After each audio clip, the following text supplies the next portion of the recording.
भगवान कहते हैं, तू करता वही है जो तू चाहता है, होता वही है जो मैं चाहता हूं। तू वही कर जो मैं चाहता हूं, फिर वही होगा जो तू चाहता है। नमस्कार दोस्तों, मेरा नाम प्रेम प्रकाश पांडे है। आज अपने चैनल पर एक नई प्रेरणादायक कहानी लेकर के आया हूं। आज की कहानी में एक ऐसे व्यक्ति के बारे में जानेंगे जो अपने जीवन में बहुत संघर्ष किया, फिर भी वो भगवान से क्या मांगता है, जानकर आप हैरान रह जाएंगे। तो चलिए, चैनल को सब्सक्राइब नहीं किया है, सब्सक्राइब कर लीजिए और सुनते हैं आज की कहानी, जिसका शीर्षक है भगवान से क्या मांगे। 1884 में नरेंद्र के पिताजी का स्वर्गवास हुआ और उनके जीत जाते ही घर की स्थिति खराब हो गई। जिन लोगों से उनके पिता ने कर्जा लिया था, वे बार बार घर पर पैसे मांगने आने लगे और उनके पैसे चुकाने में घर की सारी पूंजी चली गई। उनकी चाची ने उनके परिवार को घर से अलग कर दिया। अब 7 सदस्यों के परिवार का भार नरेंद्र के ऊपर आ पड़ा। नरेंद्र उस समय लॉ के प्रथम वर्ष में था, पर घर की परिस्थितियों को देखते हुए उसने लॉ छोड़ दिया और नौकरी की तलाश करने लगा। घर की परिस्थितियां इतनी खराब हो गई थी कि कभी कभी दिन में एक बार ही भोजन हो पाता था। नरेंद्र दिन दिन भर कंपनियों के और ऑफिसों के चक्कर लगाता था ताकि एक नौकरी मिल सके जिससे घर का खर्चा चल सके, पर बहुत प्रयास करने पर भी कोई नौकरी नहीं मिली। नरेंद्र उस समय बीए पास था, इसलिए अधिकारी वर्ग के पदों के लिए आवेदन करता था, पर जब उसे कोई नौकरी नहीं मिली तो फिर उसने क्लर्क के पदों पर भी आवेदन करना प्रारंभ कर दिया।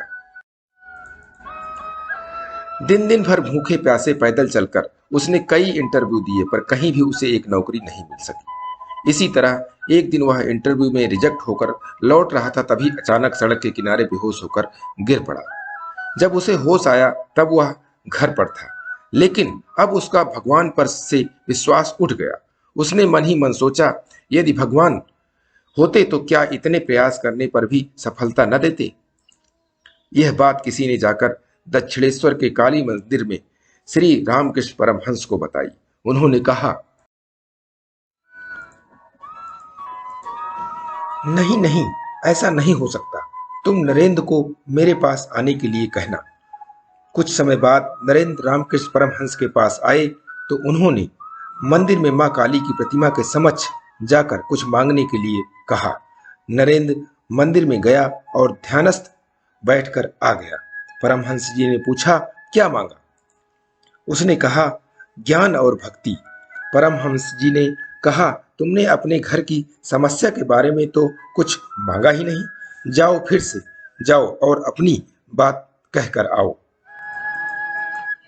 ऐसी 3 बार हुआ, पर यह पूछने पर कि उसने क्या मांगा, एक ही जवाब मिलता, ज्ञान और भक्ति।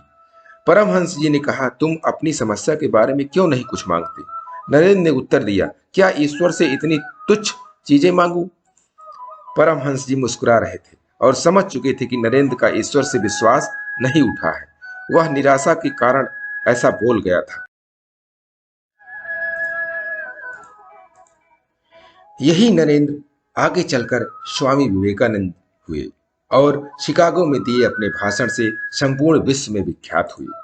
दोस्तों, महात्मा जी जिस दौर से गुजरे वह दौर बहुतों की जिंदगी में आता है, पर ऐसा होने पर आप घबराएं नहीं और निराश तो बिल्कुल भी ना हो। ईश्वर ने आपके लिए कुछ और सोच रखा है। सोचिए, अगर स्वामी जी की एक क्लर्क की नौकरी लग जाती तो क्या होता। आज हम जिस रूप में उन्हें जानते हैं, शायद उस रूप में नहीं जानते। इसलिए ईश्वर पर विश्वास रखो और सदैव अपना लक्ष्य प्राप्त करने के लिए प्रयासरत रहो। तो दोस्तों, स्वामी विवेकानंद जी से हमें बहुत प्रेरणा मिलती है। उन्होंने अपने जीवन को बहुत आगे ले गए ज्ञान और भक्ति के जरिए। तो इसलिए प्रतिदिन सुबह 5:30 बजे एक नई कहानी, एक नई उमंग से दिन की शुरुआत करते रहें। तब तक के लिए छोटों से मिले प्यार और बड़ों से मिले आशीर्वाद और भगवान के सहारे के साथ यही कहूंगा, काम तो सभी करते हैं, पर काम करो कुछ ऐसा कि उदाहरण बन जाए। ये छोटी सी स्टोरी आपको अच्छी लगी तो लाइक कीजिए, शेयर कीजिए अपने मित्रों में भी, और कमेंट जरूर करिए। और चैनल को अभी तक सब्सक्राइब नहीं किया, सब्सक्राइब कर लीजिए। और नई नई बेहतरीन मोटिवेशनल स्टोरी आपको प्रत्येक सुबह 5:30 बजे मिलती रहे, इसके लिए प्रेस बेल आइकन।